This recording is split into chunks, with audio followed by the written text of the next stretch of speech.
Hello my beautiful souls, कैसे हैं आप लोग। उम्मीद है आप लोग बहुत अच्छे होंगे और आपका मेरे चैनल पे तहे दिल से स्वागत है। मेरे जितने भी नए सब्सक्राइबर हैं और जितने भी पुराने सब्सक्राइबर हैं, आप लोगों का तहे दिल से स्वागत है मेरे चैनल पे। आपका लाइफ कोच भोला लाल आप लोगों का तहे दिल से अपने चैनल पे स्वागत करता है। अगर मेरे चैनल पे आप नए हैं तो घंटे का बटन ज़रूर दबा लीजिएगा ताकि फ्यूचर नोटिफिकेशन आपको वीडियो का ज़रूर मिल सके, और सब्सक्राइब करना ना भूलें। देखिए, आज मैं स्टेजेस लेके आया हूँ कि ट्विन फ्लेम जर्नी में क्या क्या स्टेज होता है। इसका पार्ट 1 मैं लोड कर चुका हूँ, उसको आप लोग जाइए वीडियो को देखिए उसको, है ना। जितने भी वीडियोस हैं कुछ ना कुछ तो किसी ना किसी के लिए है ही, जो कि किसी ना किसी के लिए काम आएगा ही। ठीक है, तो आप लोग जा करके उस वीडियो को देखिए। ठीक है, सारे वीडियोस को देखिए। और फर्स्ट स्टेज का जो वीडियो मैं डाला हूँ, स्टेजेस ऑल स्टेजेस पार्ट 1 जो डाला हूँ उसको आप लोग देखिए। आज पार्ट 2 लेकर के आया हूँ मैं। ठीक है, तो सबसे बड़ी बात है कि ट्विन फ्लेम रिलेशनशिप ही बड़ा मज़ेदार है, लेकिन इसको समझना पड़ता है। सबसे बड़ी चीज़ है इसमें खुद को साधना है। साधने का मतलब साधना, साधना सब कुछ साधना करता है ना। साधना का मतलब है कि खुद को साधना, अपने मन को साधना। ठीक है, तो अपने मन को जो साध लिया वो तो पूरा दुनिया संसार को साध लिया। तो यही जर्नी है कि खुद को साधना, यानी कि अपने मन को साध लेना।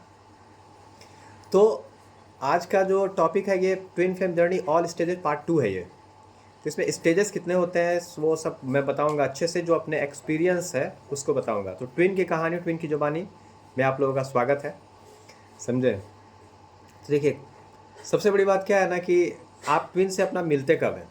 देखिए, इसमें क्या होता है ना, 3 चीज़ होता है। सबसे महत्वपूर्ण 3 चीज़ है। एक है कर्म, एक है आपका सब्र, और एक तीसरा है मोक्ष। ठीक है, तो इसकी ही कहानी है ये। कर्म, सब्र और मोक्ष की कहानी है। तो ट्विन की कहानी, ट्विन की जुबानी में आप लोगों का बहुत बहुत स्वागत है। माता महाकाली की कृपा आप सब पर बनी रहे। ठीक है, आप सब खुश रहें, आप सबका परमानेंट यूनियन हो जाए और आप सब अच्छा लग्जरियस सात्विक जीवन जिए। ठीक है, देखिए क्या कौन कहता है उससे हमको कोई लेना देना नहीं है। मैं क्या एक्सपीरियंस किया हूँ उस चीज़ को मैं बताता हूँ, उससे ज़्यादा मैं बताने क्या जितना मेरा होता है वो मैं बता देता हूँ आपको, जो मेरा एक्सपीरियंस है। तो देखिए, इसमें क्या होता है ना, जब आप ट्विन से मिलने वाले रहते हैं ना, तो आपका जितना भी पास्ट लाइफ का कर्मा होता है, वैसे देखिए जो डीएफ होती है उनका ज़्यादा कर्मा होता नहीं है, लेकिन फिर भी होता है। अगर आप अपने लाइफ को एनालिसिस कीजिएगा, अपने लाइफ को एनालिसिस कीजिएगा, तो आपको पता चलेगा कि आपका जो कर्मा है वो क्या क्या है। तो आपको अपने लाइफ को एनालिसिस करना पड़ेगा सबसे पहले, कि आप अपने ट्विन से मिलने तक आप क्या क्या कर्मा किए, उस चीज़ को आप एनालिसिस कीजिए। एक पन्ना पे लिखिए कि आपका ट्विन से मिलने के पहले तक आप क्या क्या कर्म किए हैं। This is called your Karma, जो आप क्लियर कर दिए। ठीक है, लेकिन आपका ही कर्मा जो है उसी को आपका ट्विन जो है वो ढो रहा है। आप लोगों को याद होगा, अगर आप लोग शिव और शक्ति रिलेशनशिप में हैं तो आप लोग इस बात को अवश्य समझ जाइएगा कि शिव जी जो है वो जब सोल मर्जिंग का लास्ट स्टेज होता है, जब माता पार्वती की शादी हो जाती है, जब तंत्र ज्ञान शिव जी उनको देते हैं, तो उस समय शिव जी एक बात कहते हैं माता पार्वती से। वो बात क्या है वो मैं आपको बता देता हूँ। एक बात कहते हैं, जब मुंडों की माला उनको पहलाते हैं, वो आप लोग कहीं ना कहीं स्टेटस में ज़रूर देखे होंगे। उस क्लिप को, उस वीडियो को आप लोग ज़रूर देखे होंगे।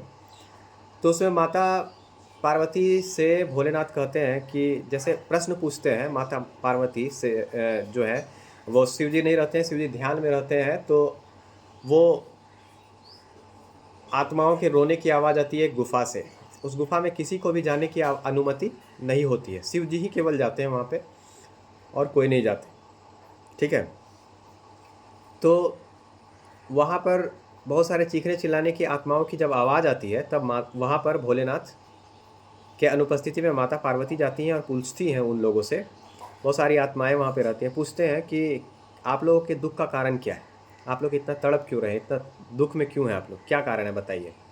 तो वो लोग कुछ बोलते नहीं हैं सारे आत्माएं। फिर नंदी महाराज वहाँ पर आ जाते हैं। फिर नंदी महाराज जो है माता को लेकर के आते हैं बाहर और बोलते हैं कि यहाँ पर किसी को भी आने की अनुमति नहीं है। तो माता के मन में ये प्रश्न रह जाता है। भोलेनाथ समझ जाते हैं, जब उनका ध्यान खुलता है, ध्यान में रहते हैं, तो माता बोलती है ध्यान से जगा कर, भोलेनाथ को ध्यान से जगाना उचित नहीं है। ठीक है, ध्यान से जब जागेंगे तब फिर हम इनसे पूछेंगे। तो जब भोलेनाथ ध्यान से जागते हैं तो सब बच जाते हैं। भोलेनाथ तो त्रिकालदर्शी, उनको पता होता है कि इनके मन में क्या चल रहा है।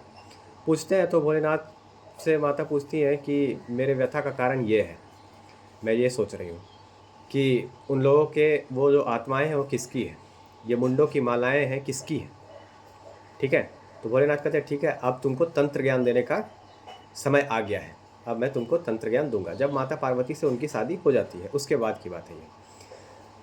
तो जब तंत्र ज्ञान देने का बात आता है तो वहाँ पर मुंडों की माला जो होती है वो माता पहनती है ऐसे करके, वो क्लिप आप लोग देखे होंगे कहीं ना कहीं, पहनती है। तो भोलेनाथ बोलते हैं जानती हो पार्वती ये मुंडों की माला किसकी है? तो माता बोलती है नहीं, किसकी है? तो भोलेनाथ बोलते हैं ये मुंडों की माला तुम्हारी है, और तुम्हारी जितने भी आत्माएं वहाँ पर जो तुम देखी हो, जो वहाँ पर चिल्ला रही थी आत्माएं या जो तड़प रही थी, वो सब तुम्हारी ही आत्माएं हैं, और ये मुंडों की माला भी तुम्हारी है, जिससे मैं खुद ग्रसित हूँ। ये ट्रू ट्विन फ्लेम जर्नी में जो होंगे उन्हीं के साथ ये चीज़ रेजोनेट होगा। ठीक है ना, अटपट सुन करके जो खुद को ट्विन फ्लेम कहते होंगे उन लोगों के साथ ये सभी चीज़ रेजोनेट नहीं होगा, ये भी आप याद रखिएगा। डिस्टॉर्टेड लोगों के साथ ये चीज़ रेजोनेट नहीं होगा, जो डिस्टॉर्टेड होंगे, जो ज़बरदस्ती इस जर्नी में आने का प्रयास कर रहे होंगे, उनके साथ ये सभी चीज़ें रेजोनेट नहीं होंगी, ये भी याद रखिएगा। तो मेरा कहने का मतलब क्या है कि भोलेनाथ कहते हैं कि मुंडों की माला जो है ये तुम्हारी ही है। ठीक है, तो मुंडों की माला तुम्हारी है, माता बोलती है ये कैसे? तो वो जितनी भी आत्माएं जो चिल्ला रही हैं, चीख रही हैं, वो भी तुम्हारी ही आत्माएं हैं। उन्हीं आत्माओं के चीखों और चिल्लाहट से मैं खुद ग्रसित हूँ, भोलेनाथ ये कहते हैं, जिनसे मैं ग्रसित हूँ। ग्रसित हूँ मतलब क्या? यानी तुम्हारे कर्मों का फल मैं जो भोग रहा हूँ, तुम्हारी कर्मों का जो फल है वो सारे जितने भी मुंड मंडल हैं वो सब तुम्हारे कर्म हैं, और उन कर्मों से मैं ग्रसित हूँ। यानी कि जो एक डीएफ का जो कर्म होता है, जो डीएफ अपने ट्विन से मिलने से पहले, original twin true twin flame की बात कर रहा हूँ मैं, कि अपने डीएम के मिलने से पहले एक डीएफ जो कर्म करती है उसी कर्मा को वो डीएम पूरा करता है, और जब तक वो कर्मा पूरा नहीं होता है तब तक वो नहीं आते। साइलेंट ट्विन फ्लेम जर्नी में ये होता है कि अगर वो मैच्योर सोल होंगे तो एक दो बार ट्रिगर करके वो साइलेंट हो जाएंगे, और जब तक डीएफ को उनके स्पिरिट टीम के द्वारा बताया जाता है कि ये चीज़ आपको हील करना है, जब ये हील कर देते हैं तब उनका थ्रॉट चक्रा को खुद ब खुद डिवाइन के द्वारा ऑन कर दिया जाता है। उसके बाद वो आते हैं, और उसके बाद वहाँ पे परमानेंट रियूनियन हो जाता है, और वहाँ पर उनका परमानेंट रियूनियन होता है। फिर नॉर्मल जिस प्रकार से एक जीवन जीता है लोग, उस प्रकार से वो लोग पति पत्नी के रूप में जीवन जीते हैं और अपने बच्चों के साथ निर्भय विहार करते हैं यहाँ पे। ठीक है, उसके बाद फिर मोक्ष को प्राप्त कर लेते हैं वो लोग। तो ये होता है, ये साइलेंट ट्विन फ्लेम जर्नी के बारे में बताया, जो कि मास्टर सोल होते हैं। लेकिन अगर नॉर्मल जो ऑन ऑफ सिचुएशन में होता है, ऑन ऑफ सिचुएशन जो होता है, उसमें मैं आपको बता देता हूँ कि उसमें भी जो डीएफ के कर्मा होते हैं वही एक डीएम भोगती है, और वो कर्मा को जब तक वो क्लियर नहीं कर लेती है, उसके सोल के बराबर जब तक वो नहीं हो जाती है, जब तक वननेस के एनर्जी में ये लोग दोनों नहीं आ जाते हैं, तब तक आपके डीएम आपसे मिलने नहीं आएंगे, तब तक आपका परमानेंट यूनियन नहीं होगा, और तब तक आपके पास अगर डीएम आ भी जाएंगे, किसी भी प्रकार के मैनिफेस्टेशन टेक्निक को आप अपना करके उसको बुला भी लीजिएगा, फिर वो रन कर जाएंगे आपसे। ठीक है, तो ये ट्रू ट्विन फ्लेम जर्नी की बात है। ये उन लोगों के साथ रेजोनेट नहीं करेगा कुछ जो ज़बरदस्ती इस जर्नी में आए हैं, ये भी आप याद रखिएगा। आपके कर्मों का फल आपका डीएम भोगता है, ये आप याद रखिएगा। यही सच्चाई है ट्रू ट्विन फ्लेम की। मुंड मंडल मतलब क्या है? जो मुंड मंडल माता को भोलेनाथ पहनाए वो माता की ही मुंड मंडल थे, यानी वो तुम्हारे ही कर्म हैं, जिससे कि मैं भी स्वयं ग्रसित हूँ इनसे, जो कि मैं हाईली मैच्योर सोल हूँ, फिर भी मैं तुम्हारे सोल के कर्म से मैं ग्रसित हूँ। एक पहला स्टेज में क्या होता है कि जो डीएफ होती है वो, देखिए किसी के साथ तो वो रिलेशनशिप में जाती नहीं है, पहला बात। थोड़ा मोड़ा क्या हुआ, इधर उधर किसी से फ़ोन में बात कर लिया, लेकिन फिर भी वो 10 दिन 15 दिन इस प्रकार से वो रिलेशन चलता है, उसके बाद वो रिलेशन ख़त्म हो जाता है, कट हो जाता है वो रिलेशन, क्योंकि वहाँ पे आपको वो सेटिस्फैक्शन नहीं मिलता जिस सेटिस्फैक्शन के तलाश में आप होते हैं। दूसरा, एक दो बार और अगर मान लीजिए कोई सोलमेट आपको मिल गया या कोई कार्मिक मिल गया, तो 5 से 10 दिन 12 दिन 15 दिन मैक्सिमम आपका उससे बात होगा, फिर आपको लगेगा कि ये सोल का सेटिस्फेक्शन यहाँ पे हमको नहीं मिल रहा है, तो वहाँ पर भी वो रिलेशन कट हो जाता है। फिर एक दो आदमी कोई सोलमेट या कार्मिक आपको मिला, फिर आप उससे थोड़ा सा अटैच हुए, फिर 2-4 दिन उससे बात होगा, 3-4 दिन उससे बात होगा, या 15 दिन, 20 दिन, 1 महीना उससे बात हुआ, फिर वो रिलेशन कट हो जाता है, फिर वो रिलेशन चलता नहीं है, क्योंकि वो सेटिस्फैक्शन जो सोल का सेटिस्फैक्शन है वो सेटिस्फैक्शन डीएफ को नहीं मिलता। इस प्रकार से 3-4 जब ऐसे रिलेशन होता है, इसी बीच में अगर मान लीजिए कोई ट्विन है, कोई डीएफ है, वो ज़्यादा अगर किसी से सेक्सुअली अट्रैक्ट हो गया तो उसके साथ फिजिकल भी हो जाता है या हो जाती है, ठीक है, तो वहाँ पर वो थोड़ा सा सेक्सुअल रिलेशनशिप भी बना लेता है या बना लेती है। तो वहाँ पर क्या होता है कि वहाँ पर भी उसको सोल का सेटिस्फेक्शन नहीं मिलता और 10-15 दिन के अंदर वो भी रिश्ता टूट जाता है। तो क्या होता है, एक डीएफ पूरी तरह से वहाँ पर ख़त्म हो जाती है। वो बोलती है कि अब मैं किसी के साथ भी रिलेशनशिप में नहीं जाऊँगी या नहीं जाऊँगा। जो डिवाइन फेमिनिन होती है उस समय डिवाइन नहीं होती, वो डिस्टॉर्टेड होती है, ठीक है। तो इस प्रकार का जो आप कर्म पहले कर चुके हैं, वही कर्म जब आपका ट्विन आपसे मिलता है, ठीक है, बबल फेज जब स्टार्ट होता है, उसके बाद वही कर्म जो होता है वो पूरा स्टार्ट हो जाता है। जब जैसे ही आप ट्विन से मिलते हैं वैसे ही वो कर्म को करने, जैसे ही आभा मंडल मिलता है, या मान लीजिए किसी के बीच में सेक्सुअल रिलेशन भी होता है ट्विन के बीच में, क्योंकि सेक्सुअल पुल बहुत ज़्यादा होता है, तो ट्विन के साथ सेक्सुअल रिलेशन भी बनता है, फिजिकल रिलेशन बनता है। उसके बाद क्या होता है कि वो जब डीएनए वहाँ चेंज होता है, ठीक है, तो वहाँ से फिर क्या होता है कि आप एनर्जी एक्सचेंज कर दिए, तो आपका ट्विन जो है आपका कर्मा को वहाँ से वो क्लीन करने लगेगा, ताकि वो आपसे मिल सके इसी लाइफ टाइम में, ठीक है। तो फिर वो उस कर्मा को करने के लिए निकल जाता है, फिर वहाँ से सेपरेशन हो जाता है, ठीक है। तो ये फर्स्ट स्टेज अभी मैं बता रहा हूँ, अभी फर्स्ट स्टेज में मैं पूरी तरह से नहीं गया हूँ, मतलब एक दूसरा तरीका से बता रहा हूँ मैं। अभी फर्स्ट ही स्टेज में हूँ। फर्स्ट स्टेज जैसे अभी ट्विन से आप मिले भी नहीं हैं, उस समय की बात मैं बता रहा हूँ। जैसे ये ट्विन फ्लेम से आप मिले, बबल फेज, वो अभी स्टार्ट नहीं किया हूँ मैं, वो कुछ और स्टेज है, फर्स्ट स्टेज में बता रहा हूँ। तो जब डीएफ के सारे कर्म वहाँ पे क्लियर हो जाते हैं, ठीक है, तो फिर वो समझ जाती है कि अब मुझे किसी के साथ रिलेशनशिप में नहीं जाना। एक डीएफ ये प्रण ले लेती है कि मुझे अब किसी के साथ भी रिलेशनशिप में नहीं जाना है, किसी के साथ भी नहीं, चाहे उसके लिए कुछ भी हो जाए। मैं अब खुद पर ध्यान दूंगा, खुद पर ध्यान दूंगी। इतना गए इसके पास, 4 दिन उससे बात किए, 5 दिन उससे बात किए, इसके साथ 15 दिन बात किए, 20 दिन बात किए, वो सेटिस्फेक्शन नहीं मिला। इसका मतलब है कि अब ट्रू ट्विन मेरा जब जो लव होगा, जो जिसके साथ मुझे सेटिस्फेक्शन फील होगा, उसी के साथ मैं अब पूरी तरह से रिलेशन में जाऊंगा या जाऊंगी, ऐसा आप एक डीएफ सोच लेती है। उसी समय सेल्फ केयर आप करना स्टार्ट कर देते हैं, अपना खुद से प्यार करना स्टार्ट कर देते हैं, खुद का ध्यान रखना स्टार्ट कर देते हैं। आप पूरी तरह से, मान लीजिए कोई लड़का है तो उसको मास्टरबेट, या लड़की है तो उसको भी मास्टरबेट करने का होता है आदत। ऐसा नहीं है कि लड़की है तो उसको मास्टरबेट करने का आदत नहीं होता है, लड़का है तो उसको मास्टरबेट करने का आदत नहीं होता है। तो वहाँ पे क्या होता है, एक लड़का ये सोच लेता है कि मुझे अब मास्टरबेट भी नहीं करना है, और मुझे अपने ऊपर ध्यान देना है और अपना शरीर बनाना है, और अब थोड़ा सा पूजा पाठ भी करना है, भगवान पर ध्यान देना है, और हमको अब तभी प्यार करना है जब परमानेंटली कोई मुझसे मिलेगा मेरी तरह, जो मुझसे प्यार करेगा, मुझे समझेगा, ठीक है। तो उस समय होता है क्या, मैं अभी बताता हूँ। तो देखिए, खुद से प्यार करने आप लगते हैं, ये जब आप ठान लेते हैं, तब उस टाइम आपके ट्विन की एंट्री हो जाती है, उस टाइम आपके ट्विन इंटर होते हैं, ठीक है। जब आप ठान लेते हो कि मुझे किसी और से, अब किसी और के साथ रिलेशनशिप में नहीं जाना है, रिलेशनशिप में नहीं जाऊंगा, सिर्फ खुद से ही प्यार करूंगा, खाऊंगा पीऊंगा, अपना ख्याल रखूंगा, बॉडी बनाऊंगा, और अपनी सेक्सुअल एनर्जी को बचा के रखूंगा, ठीक है।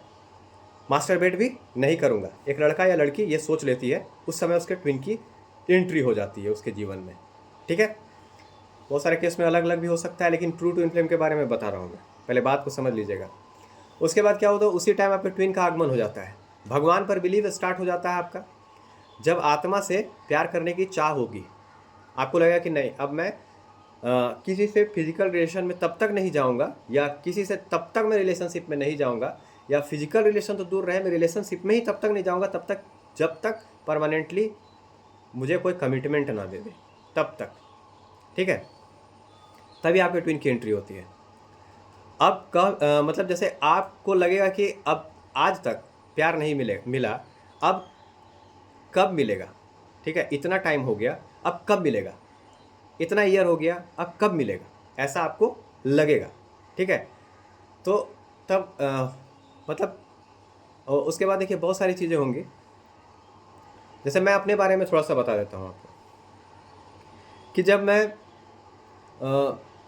अपना ट्विन फ्लेम जर्नी में तो बचपन में ही रहता है सबको, लेकिन आपको मैं बता देता हूँ कि जब ये अपने ट्विन फ्लेम से जब मैं मिला, उसके पहले की जो बात थी वो मैं थोड़ा सा बता देता हूँ।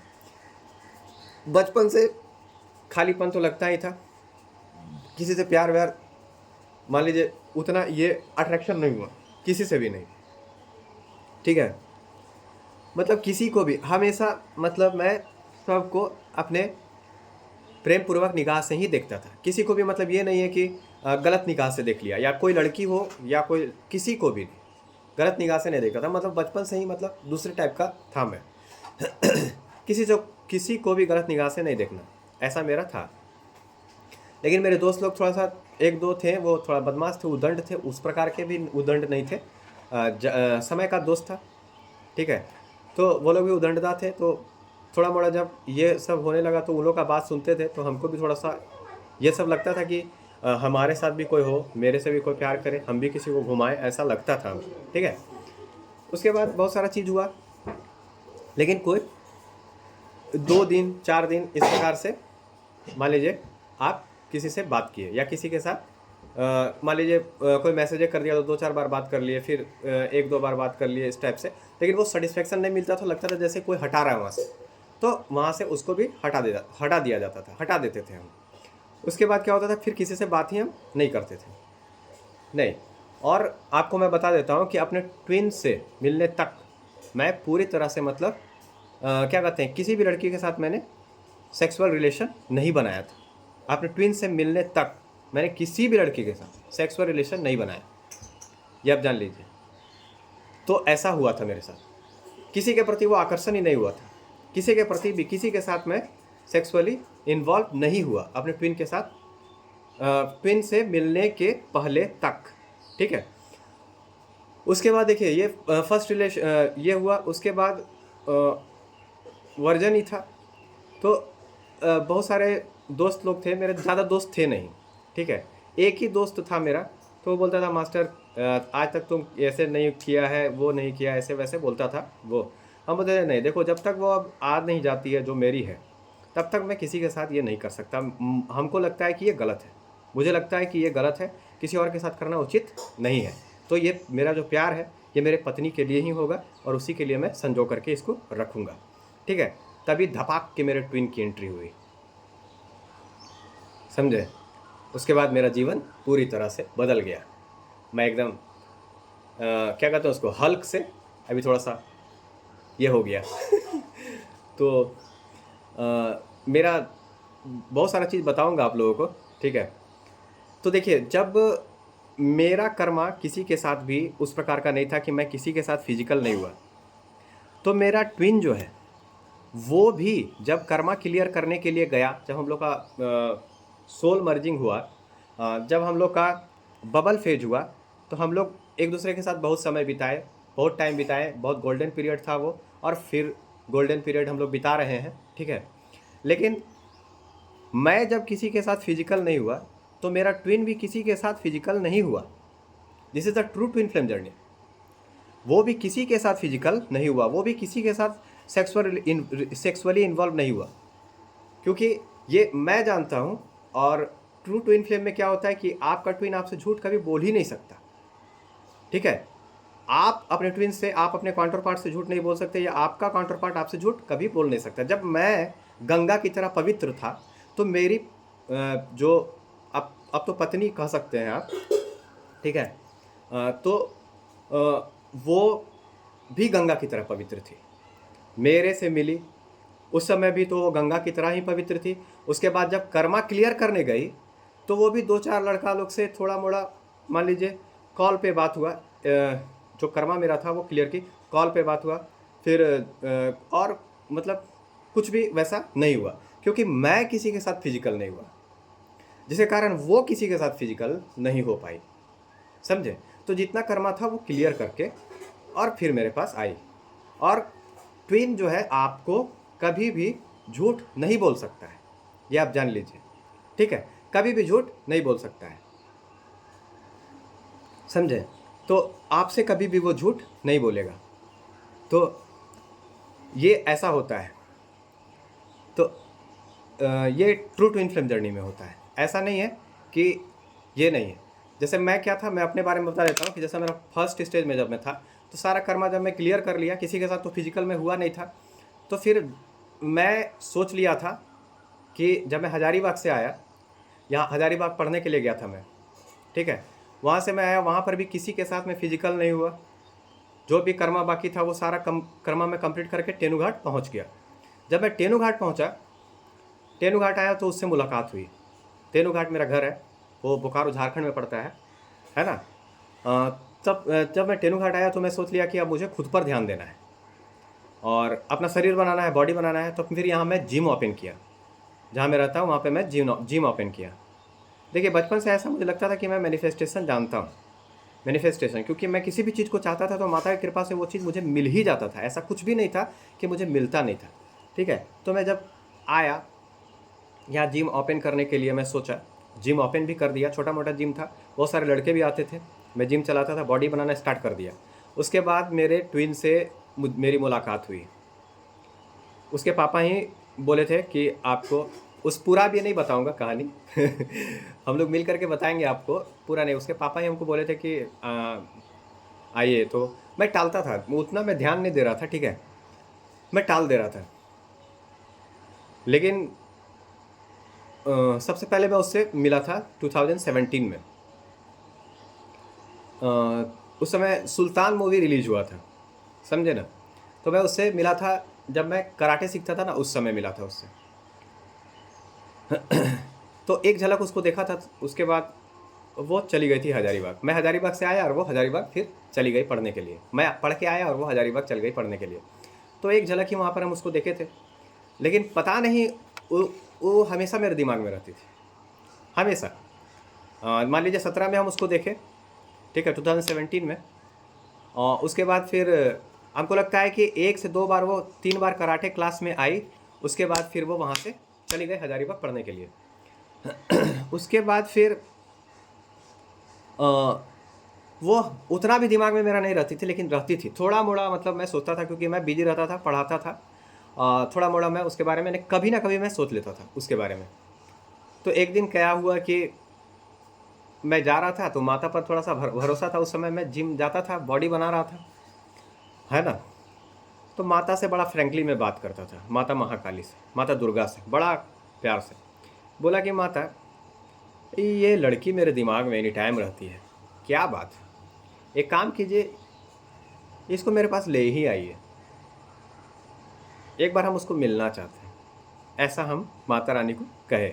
और कुछ कहे थे, पूरा अभी नहीं बताएंगे, फिर अलग अलग पूरा भी तो बहुत सारा चीज़ें भी बताऊंगा आपको। मैं बता देता हूँ, फिर वहाँ पर बोल करके भी भूल गया इस बात को। उसके बाद 2 महीना नहीं बीता होगा, 1 महीना भी नहीं बीता होगा, उसके फादर हमको बोले कि ऐसा ऐसा बात है, मेरे पापा से बात कर रहे थे वो, ऐसा ऐसा बात है, वैसा वैसा बात है, तो आपको करना पड़ेगा, ये काम कर दीजिए मेरा। हम बोले ठीक है, कर देंगे।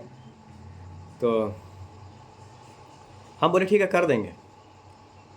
फिर क्या हुआ कि उसके बाद बोले ठीक है, कर आइएगा, है ना, मेरे घर आइएगा। हम बोले एकदम आएंगे।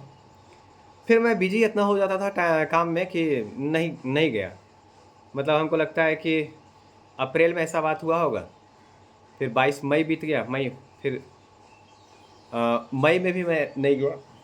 तो 22 मई को मेरा बर्थडे होता था, तो 23 मई, हाँ 22 मई को वो हमको कॉल की, पहला कॉल, पहली बार मैं उससे फ़ोन में जब बात किया था वो 22 मई था, हमको याद है। तो उस दिन मेरा बर्थडे था, वो कॉल की हमको। तो इस प्रकार से बात था कि वो सबसे पहले फ़ोन की, कहाँ हैं आप।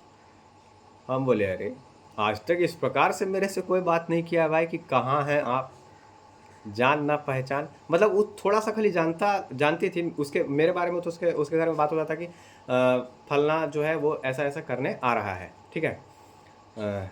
तो उसके घर में मेरे बारे में पॉजिटिव बात हो रहा था। फलना जो है ऐसे ऐसे कुछ काम था उनके घर में, हमको जा करके करना था। तो फलना जो है ना ऐसे ऐसे बात करने के लिए आ रहा है। तो एक बार उसके पापा बात किए, फिर कॉल किए, तो फिर मैं बोला ठीक है मैं मिलने आऊँगा, ये काम कर दूँगा आपका। फिर उसकी मम्मी फ़ोन की, हम बोले ठीक है 2-4 दिन के बाद, फिर हाँ ठीक है। 22 मई को, सोच लीजिए अप्रैल में उसके पापा हमसे बोले होंगे, लास्ट अप्रैल में, मई हो गया, मई में भी मैं नहीं गया। फिर क्या हुआ कि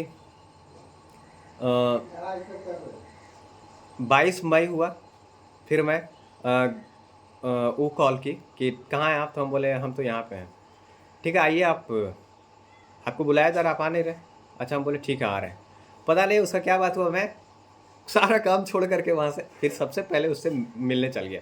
तो वहाँ फर्स्ट आई कांटेक्ट हम लोग का हुआ था। और आई कांटेक्ट तो वहाँ पर भी हुआ था, लेकिन मैं कराटे जब सीखने गया था ना, तो मैं सोच लिया था कि किसी को मैं नहीं देखूंगा। तो वहाँ पर मेरा आई कांटेक्ट उससे उस प्रकार से नहीं हुआ था। ठीक है, मैं बस एक बार उसको देखा होगा, उसके बाद नहीं। तो वहाँ पर हम सोच लिए थे कि किसी के साथ हमको रिलेशनशिप में नहीं जाना है। जिस समय हम कराटे सीख रहे थे उस समय उसी समय से हम सोच लिए थे 2016 में ही कि हमको किसी के साथ रिलेशनशिप में नहीं जाना है। 16 या 17 में हम ऐसे सोच लिए थे, 16.5 मान लीजिए, उस समय मैं सोच लिया था 2016-17 में, 16 में ही। तो हमको किसी के साथ 16.5 में हम सोच लिए थे कि हमको नहीं जाना है किसी के साथ। उसके बाद ना 16 गया, ना उसके बाद कभी भी मैं किसी से बात ही नहीं किया, किसी से भी नहीं। पहले भी 1-2 बात कर 2 दिन 4 दिन ऐसे बात किया, फिर 2-4 दिन ऐसे बात किया, फिर वो मुझे अच्छा ही नहीं लगता था, इसलिए मैं कोई बात भी करना चाहता था मैं उससे बात नहीं करता। कॉलेज में भी लड़की लोग बात करना चाहती थी, उससे भी बात मैं नहीं करता था। तो ये सभी चीज़ें हुई। तो वहाँ से मैं फिर जब वो बुलाई तो मैं गया। ठीक है, तो वहाँ पर ऐसा हुआ। तो ये देखिए, यहाँ पे आपका फर्स्ट स्टेज का पार्ट 1 खत्म होता है। फर्स्ट स्टेज का पार्ट 1। अब आप जब ट्विन से मिलेंगे, जैसे मैं मिला, अब वहाँ से मेरा बबल फेज स्टार्ट होता है। जब फर्स्ट आई कॉन्टैक्ट उसके घर में मेरा उसके साथ हुआ, वो बैठी हुई थी, उसका भाई भी बैठा हुआ था, समझे ना, उसकी माँ भी थी, उसके फादर भी थे शायद, कि नहीं थे पता नहीं, वो हमको याद नहीं है। हाँ, उनके फादर भी थे कि नहीं थे हमको नहीं पता, लेकिन उसका भाई उसकी माँ थी, हम गए थे। ठीक है, तो इसके बारे में मैं यहाँ तक पार्ट 1 है, फर्स्ट स्टेज है ये। फिर सेकंड स्टेज अभी स्टार्ट होगा तो मैं बताऊंगा आपको। फर्स्ट स्टेज में हो सके एक वीडियो और लाऊंगा, उसके बाद में आपका जब हम लोग मिले, आँख मिला, उसके बाद से मैं फिर बताऊँगा। ठीक है, तब तक के लिए धन्यवाद। माता महाकाली की कृपा आप सब पर बने रहे। ठीक है, और नेक्स्ट टॉपिक के साथ फिर मिलूँगा। तब तक के लिए आप लोग अपने लाइफ को, भोलालाल को विदा दीजिए, और तब तक के लिए मैं मतलब अपनी वाणी को विराम देता हूँ। फिर मैं मिलता हूँ आप लोगों से।